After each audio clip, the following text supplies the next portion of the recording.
So there's this meme going around about a jester, and you guys can see he's like entertaining the queen, and he just looks like a clown. I mean, that's what they were supposed to do, but I kind of feel like a jester in modern dating. I'm 27 now, but if you go back 7 years, dating was a lot different because social media, I mean, obviously it existed, but it wasn't this powerful.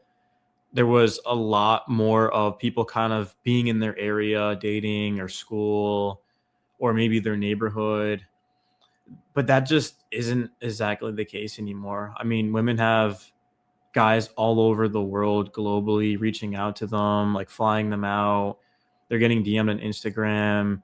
If you look at girls that you went to high school with, you'll see some of them, probably most of them, have thousands of followers. And I don't even remember which girl I was talking to, but I got some girl's Instagram and I was like, how do you have so many followers? Because I've got almost 31,000. So like when I see a girl have like followers like that, I'm like, how? And she's like, I'm a pretty girl. There's some guys who obviously do very well, and then there's other guys who can't get any of that. They're just like completely chopped, as I think they say.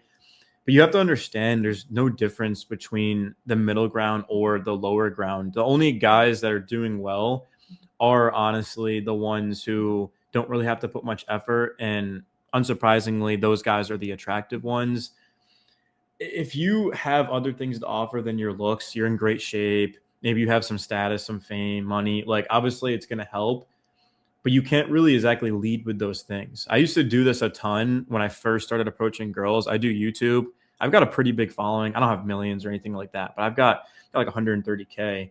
And you can't lead with that. You can't lead with your wallet, your money, your car, if you have a nice house, whatever, right? So all you can do is kind of just hope that she's attracted to you. And then if she is and she's interested, then you've got those other things. And that's where you stand out. But it's just become to the point where like women aren't going to know anything about you besides the way you look. And I'm not going to be like, look at dating apps, because dating app, we know it's a picture. You swipe right, you swipe left. But when you go up to someone, like instantly you're competing with everyone else she's talking to, everyone else that approached her that night or whatever that's DMing her. And that's where the image of the jester kind of comes into play here, because it just feels like that in modern dating. It's just entertaining and they've got all the power. Now, in terms of dating, completely different story. If you just want to bang a girl, then yeah, like obviously like she's gonna have the power. But then once of course you start to see success with dating, then you have the power and you can kind of pick and choose who you want to be with. And it's easier said than done. I mean, I know people will be like, build up a roster of like 3 to 4 girls and then pick the one that you want to date. But like getting one girl nowadays is hard enough to do, yet alone like 3 or 4. I hung out with a couple of girls last night and it was fun, but I had gone like probably since summer, since the last time I actually even, yeah, literally summer, the last time I hung out with anyone. I've been hanging out with these girls for like weeks now, but it ended a long drought, man. And you also can't get complacent. You like, it's not good to just hang out with the same girl, because then you're just going to develop like strong feelings, because obviously like girls are talking to other guys.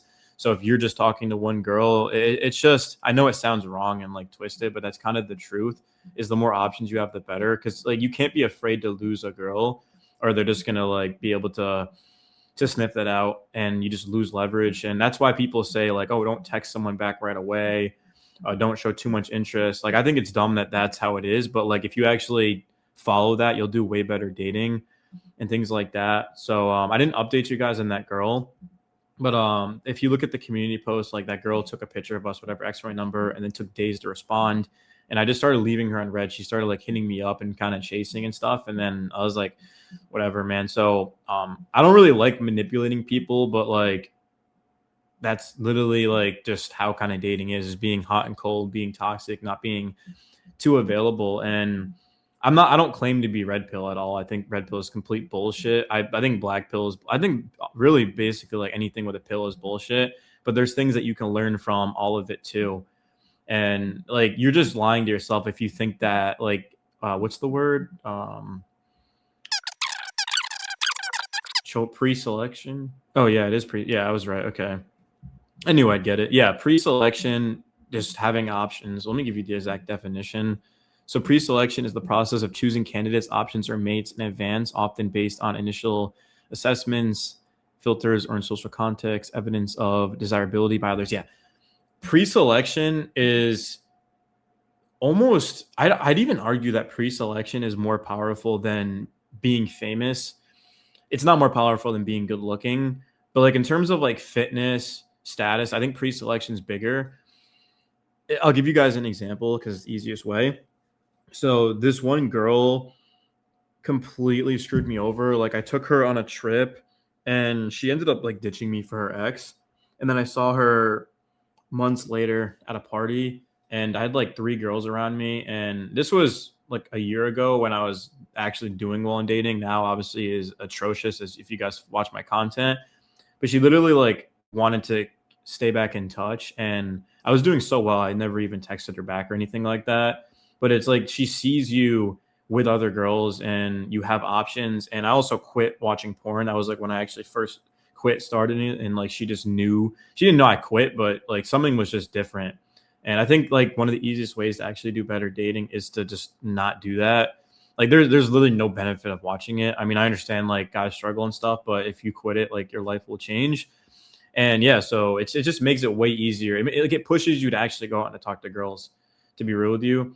So that was that. And yeah, that's pre-selection, man. I mean, like if she had met me and I was just by myself being weird, like obviously that would not have happened. But the fact of like I was talking to this one blonde girl and she literally like in front of her was like wanted me to go back to her place. And then the girl that I had been, seeing or whatever, texts me or whatever and is like asked me why I didn't go with her. And I'm not making this up. I know people are gonna think I am, but that's literally pre-selection is like the most powerful thing.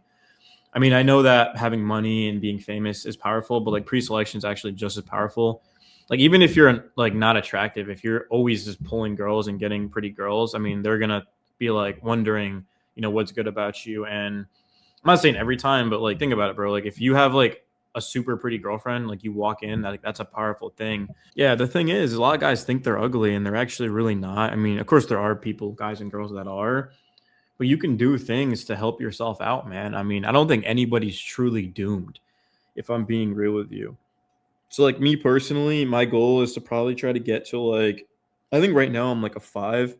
I know I always wear a hat, and the reason, if you guys were ever wondering why I wear hats, I cover a lot of sports teams for a living, so I have a hat for every team I cover. So you guys will see me like I have a Ravens hat, I have a Red Sox hat. You follow my videos, look at the thumbnails. Like I always got a different hat on it. I work for those teams, but I am starting my lock journey, and that's a huge, huge thing. Like your haircut, your skin, your body, all this matters, man. And there's still things that, like I just started getting on a diet and gonna sound crazy, but like working out and exercising. And I did get a membership to the gym. I also work out from home.